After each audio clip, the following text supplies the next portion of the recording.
টাকা পয়সা দিয়া সবাই সবার হেল্প করতে পারে, সেবা যত্ন প্রয়োজনে করতে পারে। এই যে সবাই ভিডিও করে ওনারে নিয়ে এই করছে সে করছে, যে দেখেন এখন ইমিগ্রেশনতে ফিঙ্গার দিয়ে আছে, আমার গাড়ির ভিতরে পায়খানা করে দিছে, এই প্যান্টটা বাইরে ফেলা দিছে, কাপড়টা পরে আনতেছে, এখন গোসল করা লাগতেছে।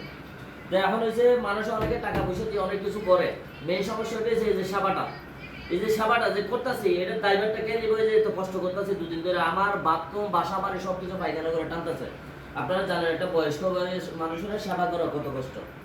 এখন সবাই ভিডিও করে বলে হ্যাঁ উপকার করছে, এটা হ্যাঁ উপকার করছে, অত কিছু করছে। ভাই উপকার করলে তো হইব না, মানুষটার ভাষা তো মানুষটা থাকতে হইব না। আপনারা সবাই এনে আমার উড়ে দিচ্ছেন, এই মানুষটা নিয়ে আজকে 3 দিন ধরে আমার কষ্টে ভূমিকম্প দিতেছে, আমার রুমে পায়খানা করে দিতেছে, টয়লেটে পায়খানা, গাড়িতে পায়খানা, সব জায়গায়। এই যে এখন গাড়িতে পায়খানা করে দিল, সব কিছু পাল্টে দেবে রান্না।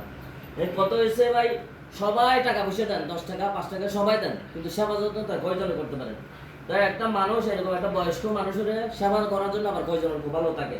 এই যে আমার পুরো গাড়ি বাড়ি সব ধ্বংস করে দিছে, এখন গোসল করাবো, খাওয়াবো, দাবাবো, সবাই দোয়া করবেন, কালকে এসে ওনার রাতে 10টা 20-এ ফেলাই।